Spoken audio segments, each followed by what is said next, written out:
제가 한국성서대학교 교목으로 이제 심우하기 전에 인터뷰를 하였는데 그 인터뷰의 첫 번째 질문이 복음이 무엇입니까? 라는 질문이었어요.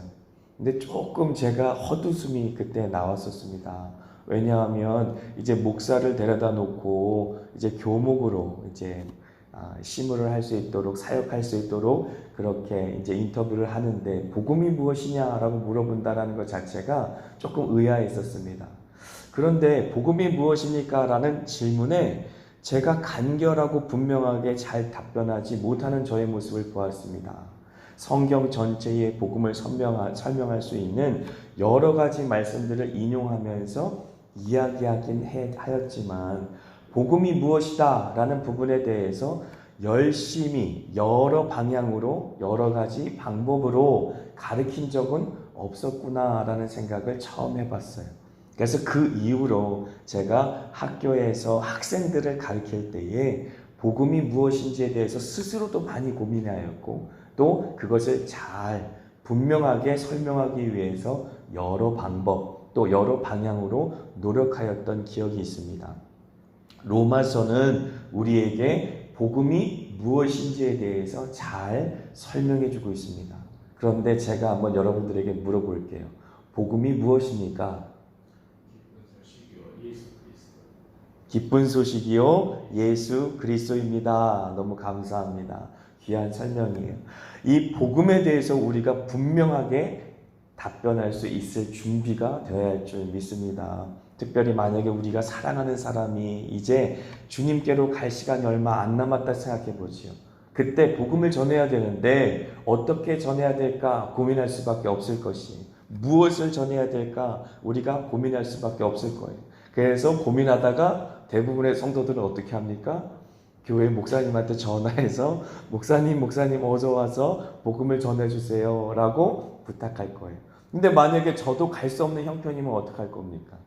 그렇게 급박한 형편에서는 여러분들에게 그 모든 사명이 주어질 터인데 로마서를 묵상하고 또 그 말씀을 받을 때에 내가 스스로 복음이 무엇인지 고민하시고 누군가 복음이 급박하게 필요할 그 순간에 복음을 전달할 수 있는 준비가 되어야 할 것입니다. 복음이라고 할 때는 짧은 의미, 좁은 의미로는 아까 우리 장로님이 말씀해 주신 그대로 예수 그리스도 자체가 복음입니다.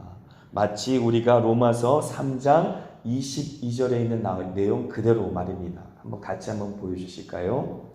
같이 읽습니다. 곧 예수 그리스도를 믿음으로 말미암아 모든 믿는 자에게 미치는 하나님의 의인이 차별이 없느니라. 예수 그리스도를 믿음으로 말미암아라고 설명하고 있지 않습니까? 예수 그리스도 그 말 단어 안에 모든 복음이 다 함축되어 있다라고 하는 것이죠. 그렇다면 예수 그리스도를 증거했을 때 이제 그 복음의 내용을 전할 수 있다라는 사실을 우리는 이해할 수 있겠습니다. 그런데 예수 그리스도라고 하는 굉장히 점적인 딱 하나의 점을 우리가 복음의 핵심된 내용이라고 한다면 조금 연장해서 그 복음의 내용을 설명할 수 있는 시간이 있다면 무엇까지 전해야 되겠습니까? 예수 그리스도의 죽으심과 부활하심이 복음에 조금 더 확장된 의미가 될 수 있을 것이에요. 그래서 예수 그리스도가 복음의 핵심된 점적인 내용이라면 그 점을 조금 더 확장해서 선을 만든다면 예수 그리스도의 죽으심과 부활하심에 대해서 증거한다면 더욱더 선명한 복음을 다른 사람들에게 증거할 수 있을 것이다 라고 하는 것이죠. 그런데 조금 더 시간이 있다면 어떻게 하겠습니까? 마치 이 복음서를 증거한 사람들처럼 우리가 사복음서 얘기하고 있지 않습니까? 마태, 마가, 누가, 요한 이 네 개의 복음서를 사복음서라고 말합니다. 이 네 개의 사복음서를 왜 복음서라고 말합니까? 예수님의 모든 생애를 기록하고 있기 때문에 그래서 어떻게 예수님께서 이 땅 가운데 하나님의 약속대로 태어나셨고 또 3년 반 동안 어떻게 사셨고 그 3년 반 동안 어떤 말들을 하셨고 어떤 가르침을 하셨고 어떤 행동을 하셨고 그리고 어떻게 죽음당하셨고 또 어떻게 부활하셨고 어떻게 승천하셨는지에 대한 모든 내용이 기록되어 있기 때문에 복음서라는 말 쓰잖아요. 그렇기 때문에 예수님의 생애가 또한 복음이다 라고 말할 수 있는 것이죠. 조금 더 이제 확장해서 우리가 설명했습니다. 예수 그리스도 자체가 점이라면 조금 더 시간이 있다면 예수님의 죽으심과 부활하심에 대해서 전하는 것이 복음의 내용이다. 하지만 조금 더 시간이 있다라고 한다면 우리가 예수님의 그 모든 생애를 설명할 수 있다면 더욱더 확실한 복음에 대해서 증거한 것이다 라고 할 수 있겠지요. 그런데 더 길게 확장해 보죠. 성경의 구약이든 신약 성경이든 그 주인공이 누구입니까? 예수 그리스도입니다. 그렇다면 신구약 성경의 그 모든 내용들에 대해서 함축적으로 설명하면서 전한다라고 한다면 그것은 복음을 전하고 있다라고 이해할 수 있을 것입니다. 그렇기 때문에 조금 더 길게 우리가 확장한다면 창세기부터 요한계시록에 있는 그 모든 내용을 설명하는 그 모든 과정 역시도 복음을 전하는 것이다 라고 이해할 수 있겠습니다. 그래서 우리가 복음이 무엇입니까? 라고 하였을 때 우리에게 주어진 시간에 따라 여건에 따라 짧게 예수 그리스도가 우리의 구원자로 오셨고 예수 그리스도를 믿는 모든 자들이 멸망하지 않고 구원을 얻게 됩니다 라고 증거하는 것부터 시작하여서 예수님의 죽으심과 부활하심에 대한 자세한 내용을 설명하는 것, 그리고 예수님의 전생에 대해서 설명하는 것, 그리고 더 나아가서 구약 성경이 어떻게 오실 예수님에 대해서 말하고 있고 신약 성경은 어떻게 이미 오신 예수님에 대해서 말하고 있는지 설명하는 것이 굉장히 중요한 복음의 전파의 내용이 될 수 있다라고 하는 것이지요. 그래서 어제 우리 임주환 전도사가 예수 그리스도 그 복음을 증거하는 것이 마치 탈출구를 전하는 것과도 같다. 엑싯이라고 말했습니다. 그래서 화재가 나였을 때 그리고 재해가 닥쳤을 때 어제만 하여도 우리 근처에서 우리 물류센터에서 큰 화재가 있지 않았습니까? 그토록 이 땅에 살아가면서 여러 가지 환난과 역경을 만날 수 있을 때 그 모든 이 세상의 고난과 환난과 역경 속에 탈출할 수 있는, 우리를 해방시켜 줄 수 있는, 우리를 자유케 해줄 수 있는 유일한 탈출구는 예수다라고 말할 수 있는 것이죠. 하지만 확장해서 얘기한다면 예수 자체가 요한복음 10장처럼 나는 양의 문이니 나로 말미암아 들어오고 나오는 모든 자들이 꼴을 얻을 것이다 라고 말씀하시는 것처럼 예수라고 하는 복음으로 말미암아 우리가 생명을 얻고 또 구원의 충만한 은혜를 누리지만 그 예수가 어떻게 이 땅에 오셨는지, 어떻게 십자가를 지셨는지, 어떻게 고난 중에 십자가로 말미암아 죽으셨는지, 그리고 우리를 의롭게 하시기 위해서 부활하셨는지 그 모든 전생에 대해서 설명해 주는 것, 그리고 예수님께서 어떻게 구약 성경에 예언되었는지, 그 예언의 말씀대로 어떻게 예수님께서 이 땅에 오셨는지, 그리고 그 예언을 어떻게 성취하셨는지, 그리고 그 예언의 말씀은 어떻게 하나님께서 창조하신 그 모든 세계를 창조의 목적으로 회복시킬 것인지 라는 그 모든 내용에 대해서 나누는 것이 우리의 모든 영혼을 자유케 해주시는 복음이다 라는 사실에 대해서 이해할 필요가 있는 것이죠. 그러므로 로마서의 복음의 내용들은 예수 그리스도라고 하는 점적인 의미에서 우리에게 복음으로 주어진 것과 동시에 예수님께서 이 땅에 오셔서 행하신 모든 일들, 그 구속사적인 일들에 대해서 이해하는 것과 동시에 성경 전체를 이해할 수 있는 핵심된 내용이 된다라는 사실을 이해할 필요가 있겠습니다. 그래서 로마서를 이해하는 것은 우리의 신앙의 기초입니다. 그래서 이제 종교개혁이라는 말을 제가 쓰는 것을 별로 좋아하지 않는다고 말씀을 드렸어요. 그런데 이제 우리가 교회개혁이라고 하였을 때 교회 개혁이 일어났을 때 이제 칼빈이나 루터라고 하는 그러한 개혁자들을 통해서 교회가 개혁되었을 때 그때 어떤 것을 말했습니까? 오직 믿음. 어제 우리 임주환 전도사가 말했던 것처럼 솔라 피데라고 말하는 오직 믿음으로 말미암아 우리가 의롭게 된다라고 하는 그러한 믿음을 회복한 계기가 바로 교회 개혁이 될 수 있겠습니다. 그래서 과거에는 로마 가톨릭이라고 하는 그러한 교회가 있었어요. 그런데 그 교회가 이제 여러 가지 상황과 정황과 또 무엇보다 정치 세력과 결탁함을 통하여서 심각하게 타락하고 성적으로, 영적으로 또 금전적으로 타락한 그 교회가 심지어 신학적으로 또 신앙적으로 급격하게 타락하여 갈 때에 다시 성경으로 오직 믿음으로 회복할 때 오직 믿음이라고 하는 분명한 하나님의 말씀 가운데 세워지는 기초가 로마서에서 시작된 것이다 라는 생각을 잊지 말아야 합니다. 그래서 우리에게 로마서를 묵상할 수 있는 것은 굉장히 큰 기회이며 우리의 신앙을 새롭게 다질 수 있는 큰 기회입니다. 그래서 로마 가톨릭은 다시 우상 숭배하는 것처럼 오직 은혜, 오직 믿음, 오직 말씀이라고 하는 분명하고 선명한 신앙의 기초 가운데 그들의 믿음을 세웠던 것이 아니라 공로 사상이 있었어요. 내가 열심히 지성이면 감천이다 라고 하는 그런 생각 속에 종교성을 자극하여 외적인 열심을 가지고 신앙생활을 하면 구원받는다 라고 하는 잘못된 생각을 갖고 있었지요. 그런 그들의 잘못된 신앙을 새롭게 한 것이 바로 로마서의 선명한 복음의 말씀이었다라는 사실 우리가 잊지 마시고 곧 예수 그리스도를 믿음으로 말미암아 모든 믿는 자에게 미치는 하나님의 의인이 차별이 없느니라 라고 말씀하시는 것이지요. 이 믿음으로 말미암아 주어진 의이기 때문에 차별이 있을 수가 없는 거지요. 율법도 은혜로 말미암아 유대인에게 주어진 것이다 라고 제가 설명을 드렸습니다.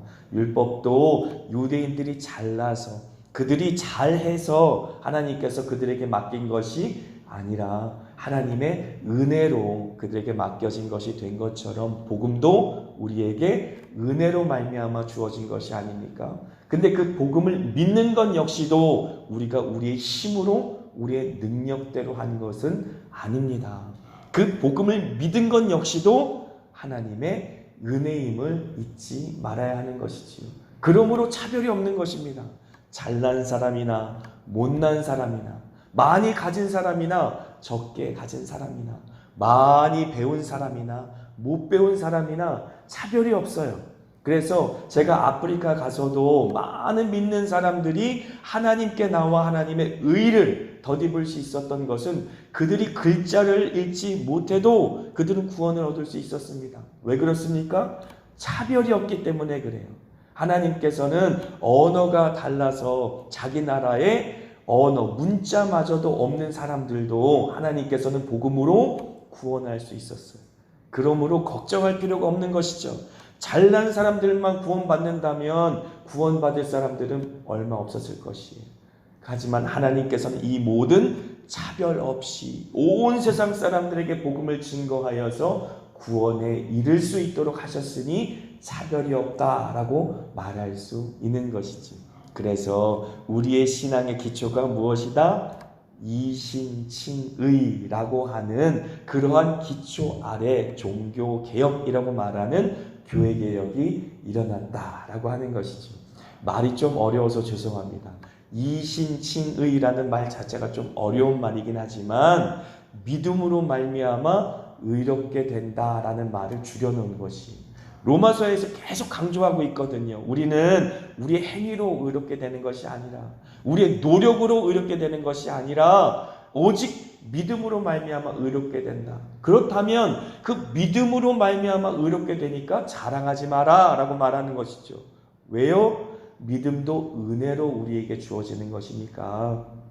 하나님의 은혜가 없었다면 절대로 우리는 믿을 사람이 아니었잖아요. 여기 서 있는 이면필 목사마저도 하나님의 은혜가 없었다면 절대로 예수 믿을 사람이 아니었어요. 여기 앉아 계신 분들도 얼굴을 가만히 보아하니 대부분 그랬을 것 같아요. 하나님의 은혜가 없었으면 이 자리에 앉아서 예수 믿을 사람이 별로 없어 보여요. 그렇지 않습니까? 그렇기 때문에 우리는 하나님 앞에 자랑할 것이 없는 거죠. 천국에 가서도 우리가 하나님 앞에 자랑할 건 아무것도 없습니다. 오직 하나님이 나를 사랑하셔서 은혜를 주셨기 때문에 내가 믿을 수 있었습니다. 이렇게 하나님 앞에 설 수 있었습니다. 라고 고백할 것이. 그러므로 이 땅에 살아가면서도 외적인 종교 생활을 벗어버리고 유대인들의 그 모든 과거를 우리의 거울로 삼아서 우리의 종교성을 다 내려놓고 공로로 우리의 행위로 하나님 앞에 자꾸 자랑하고 세상 사람들에게 자랑하려고 하는 우리 본능을 다 내려놓고 오직 하나님의 은혜만 자랑하고 그 은혜로 구원받은 우리의 변화된 모습을 자랑하는 저와 여러분이 되었으면 좋겠습니다. 그래서 결론적으로 뭐라고 말합니까? 로마서 3장 28절 어제의 말씀을 제가 지금 정리하고 있어요. 28절 같이 읽습니다. 그러므로 사람이 의롭다 하심을 얻는 것은 율법의 행위에 있지 않고 믿음으로 되는 줄 우리가 인정하노라. 이것이 어제 말씀의 핵심이에요. 또 결론입니다. 그러므로 라고 결론 짓는 것이죠.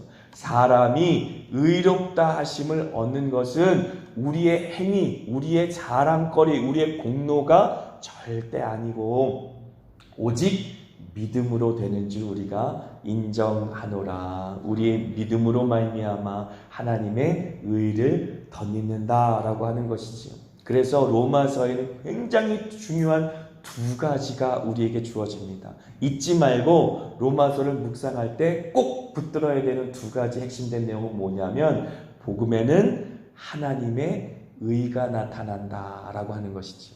복음으로 말미암아 복음을 믿음으로 말미암아 우리는 하나님의 의로움을 입는다. 이게 바로 의신신의교리예요. 그런데 또 한 가지 기억해야 되실 내용이 있어요. 복음에는 하나님의 능력이 나타난다라고 하는 것이죠.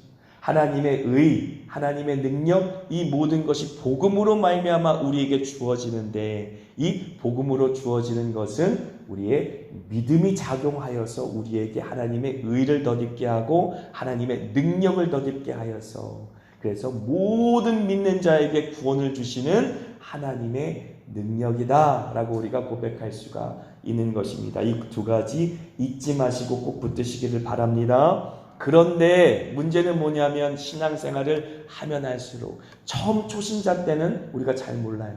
그런데 신앙의 연조가 점점 깊어지면 깊어질수록 우리 스스로도 유대인을 닮아가는 모습이 있다라는 사실을 깜짝깜짝 놀라면서 보게 되어진다라고 하는 것이죠. 내가 과거에 어떻게 하나님을 만났냐면요 라고 간증하지만 자칫 잘못하면 그 간증이 나를 자랑하는 것이 되고 나의 의로움을 간직하는 것이 되고 나의 노력과 나의 열심을 자랑하는 것이 될 수 있다라고 생각하는 것이죠. 그리고 안 그런 척하지만 우리 마음속에 스멀스멀 올라오는 것이 그래도 내가 다른 사람보다 열심을 내었기 때문에 이 은혜를 누린다. 그래도 내가 다른 사람보다 더 기도를 열심히 했기 때문에 이 은혜를 누린다라고 하는 잘못된 오해가 우리 마음속에 스멀스멀 기어 들어온다라고 하는 것이 이거는 우리 인간이 가진 본성이에요. 여기 서 있는 이면필 목사뿐만 아니라 모두가 똑같이 이러한 마음의 유혹을 경험하게 되어지고 성경의 말씀으로 날마다 새롭게 우리를 그렇게 하나님의 진리와 성령으로 새롭게 하지 않는다면 우리는 우리의 공로를 내세우게 되어지지요. 그래서 오늘 로마서의 말씀이 우리에게 유익이 되는 것이지요. 그래서 신앙생활을 하면서 우리가 하는 오해가 잘 정리된 말씀이 4절부터 6절까지 있어요. 한번 같이 읽겠습니다. 시작. 일하는 자에게는 그 삭시 은혜로 여겨지지 아니하고 보수로 여겨지거니와 이를 아니할지라도 경건하지 아니한 자를 의롭다 하시는 이를 믿는 자에게는 그의 믿음을 의로 여기시나니 일한 것이 없이 하나님께 의로 여기심을 받는 사람의 복에 대하여 다윗이 말한 바. 여기에 제가 일을 조금 크게 표시하였고 빨간 글자로 표시했어요.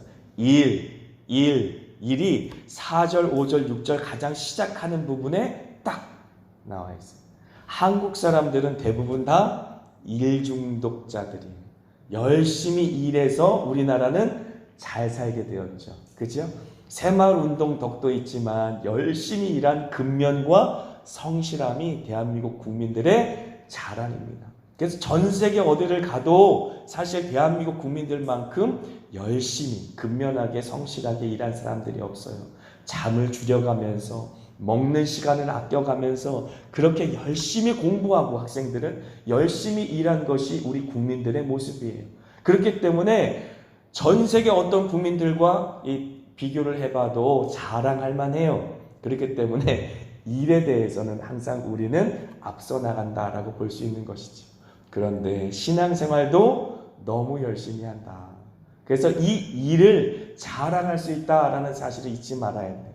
그래서 마르다 증후군이 대한민국에 있는 교회의 성도들에게 당연하게 올 수밖에 없다. 교회 와서도 얼마나 열심히 봉사하고 얼마나 열심히 헌신하는지 교회에서 하는 그 모든 봉사와 헌신들이 참으로 하나님 앞에 인정받을 만합니다. 그런데 이것이 우리의 의가 돼서는 안 된다라고 하는 것이죠. 너무 열심히 일하다 보니까 이 일이 우리의 자랑이 될 수 있다라고 하는 것입니다. 하나님, 내가 얼마나 열심히 일을 했는데요. 그런데 왜 나한테는 이런 것 안 주십니까? 하나님, 내가 하나님의 나라를 위해 교회를 위해 얼마나 봉사하고 섬겼는데요. 라고 하나님 앞에 자랑할 수 있다라고 하는 것이죠. 그런데 이러한 모습들이 유대인들에게 있었다라고 하는 것이죠. 이렇게 일을 자랑하게 되면 어떻게 돼요? 그 일이 당연한 것이 되어서 하나님이 주시는 은혜가 은혜로 여겨지지 않는다라고 지금 4절, 5절, 6절이 말하고 있는 것이, 왜 내 마음속에 하나님이 주신 은혜가 더 이상 감격으로 다가오지 않지? 처음에 내가 예수님 믿을 때는 너무 감격적으로 하나님의 은혜를 받았는데 왜 당연한 것처럼 여겨지지? 라고 생각해 보신 적 없습니까?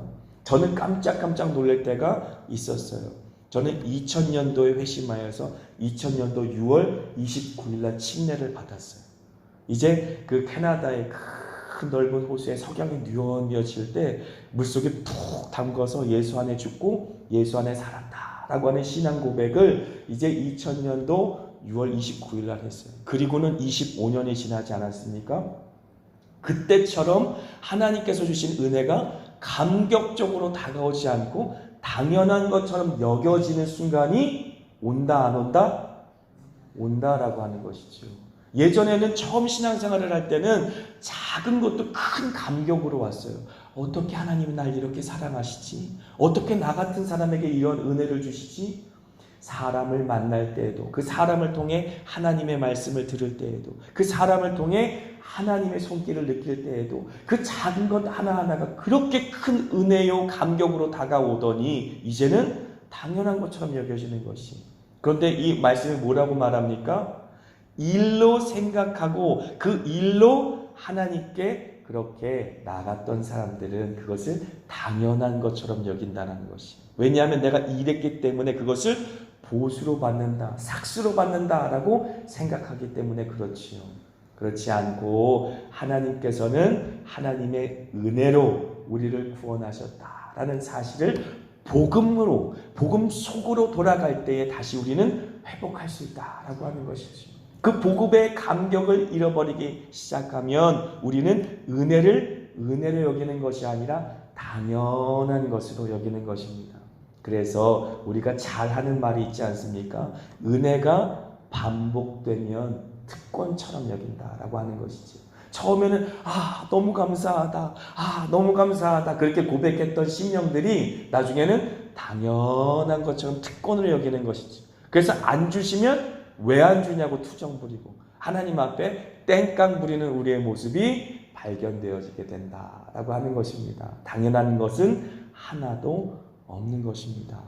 작은 것 하나부터 하나님께 은혜로 여길 수 있었던 그 순간은 복음의 감격이 우리 마음속에 살아있었을 때라고 하는 것이죠. 그래서 어떻게 나 같은 사람에게 이 믿음을 주셔서 이 믿음으로 하나님의 그 큰 축복을 볼 수 있게 하셨는가. 그래서 이 작은 믿음으로 오직 예수 그리스도를 붙들 수 있도록 그렇게 나를 이끌어 가셨는가 라고 하는 감격이 살아나는 순간 다시 은혜가 은혜될 수 있다라고 하는 것이죠. 그래서 오늘 말씀에는 이제 유대인뿐만 아니라 우리 모든 믿음의 사람들을 다시 영적인 시선을 아브라함으로 고정시킵니다.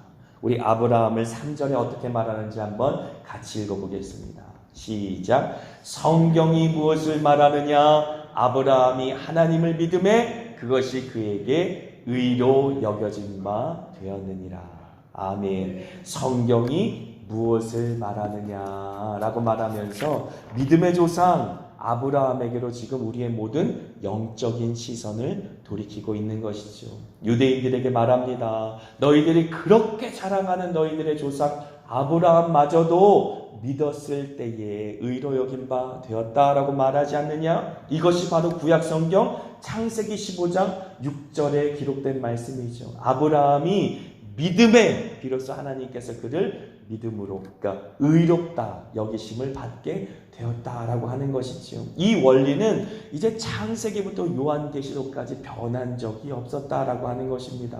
그런데도 유대인들은 자연스럽게 유대교라고 하는 종교를 만들어서 하나님의 말씀을 잘못 지키고 살았고 그 말씀을 지키면서 자신의 의를 내세우지 하나님의 은혜를 내세우지 않는 그런 신앙생활을 하였다라고 하는 것이지요. 오늘 이 말씀 깊이 더 이제 가정에서 묵상하시면서 은혜가 은혜될 수 있도록 어떻게 복음으로 말미암아 하나님의 의가 나타났고 복음으로 말미암아 하나님의 능력이 내 가운데 나타나는지 그렇게 돌아보시고 또 회복되시는 그런 한 날 되시길 축복합니다. 아멘.